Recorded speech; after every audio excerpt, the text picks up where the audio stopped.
to Eugene and now in Rome, it's got to be a little tiring. I did some of them, and that was just in. I'm just sitting in the commentary box. Yeah, it's a big field, this, Steve, isn't it? If you want quality, it's a very big field indeed.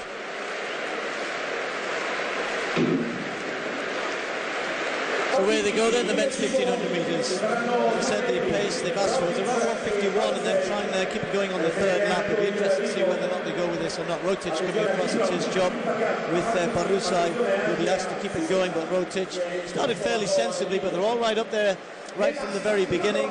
Suleiman, you can always pick out Kiprop. He's decided to get right on the shoulder of the man from Djibouti this time. He found himself at the front on the third lap, which isn't always his favourite place to be. He's okay when he's going well, but he will, I think, be following Suleiman this time and seeing how things pan out and whether or not he can have the finish on the last lap. Through the first 300 metres in around 41-42, so not that quick, but quick enough.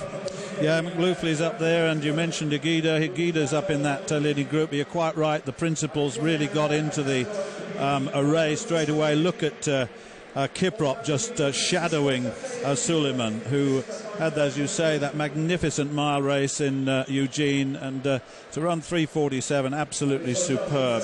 And Kiprop, it actually looks to me as though it is starting to move along a little bit now. It's they're all spreading out, as you can see, and all the principals in the first half dozen. Well, it was interesting, the first 400 metres, I made Kiprop just outside 57 seconds, and that would be slow compared to what they normally do, and I think they will be a little tired here. The pacemaker decided to pick things up a little bit. He was probably knew he'd been asked to go through a tad quicker than that, so he's just stretching them out a little bit. But effectively, Suleiman behind the two pacemakers. Then we've got Kiprop, we've got Wote there, we've got Kiplagat, and then Higuita just sitting in there. The pace isn't that quick here. They asked for 151 to be well off that, and even though they're stretched out, I think there's some tired legs out there today. And 153 to be 154 for the main leaders there, Suleiman, Kiprop. We'll be waiting to see how far Barasai can go here, but it'll be Suleiman who'll be left out in front. Be interested to see whether or not he takes it on. Now they start to stretch it out a little. Well, certainly the third lap absolutely significant in this race. It really is, and Suleiman just hanging on. There's a little bit of a gap. The pacemaker has tried to push it along, so Suleiman's there, and so is Kiprop behind him.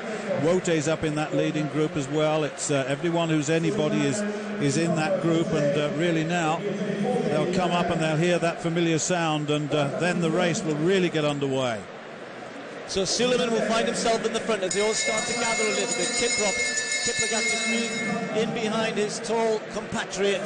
Really stuck on the curb a little bit, Kiplagat, who can be very dangerous in the sprint finish. Wote is there. McLaughley trying to get closer to that lead group with Higuita sitting in 5th place at the moment. But now Suleiman stretching down the back straight. Kiprop has to respond and manages to do so. Wote looking dangerous on the outside. Higuita looking for an inside route in 5th at the moment. And Kiplagat will wait for the others to move out in the home straight and see what he can do here. 200 metres to go. Suleiman working hard, but he hasn't got rid of any of these, and they're all still pretty close. And Kiprop will be hoping he can overturn what happened in Eugene last week, but Kiplagat is going to be there as well. But these three just starting to pull away a little bit. And Kiprop trying to kick, but Suleiman's gone from the front, and the gap opens for Kiplagat to come through, and this time it's going to be Silas Kiplagat. Kiprop fading quickly, Silas Kiplagat coming away. It's going to be pretty fast last lap, 3:30.45. Well, Suleiman has to settle the second this time. So Kiplagat was second to Kiprop in Doha. He was second to Suleiman in Eugene. It's his night tonight. Waited and waited and waited. A different type of race there. Good solid pace through the first 800, and then it started to wind up a little bit. One or two tired legs, I'm pretty sure, out there. But Kiplagat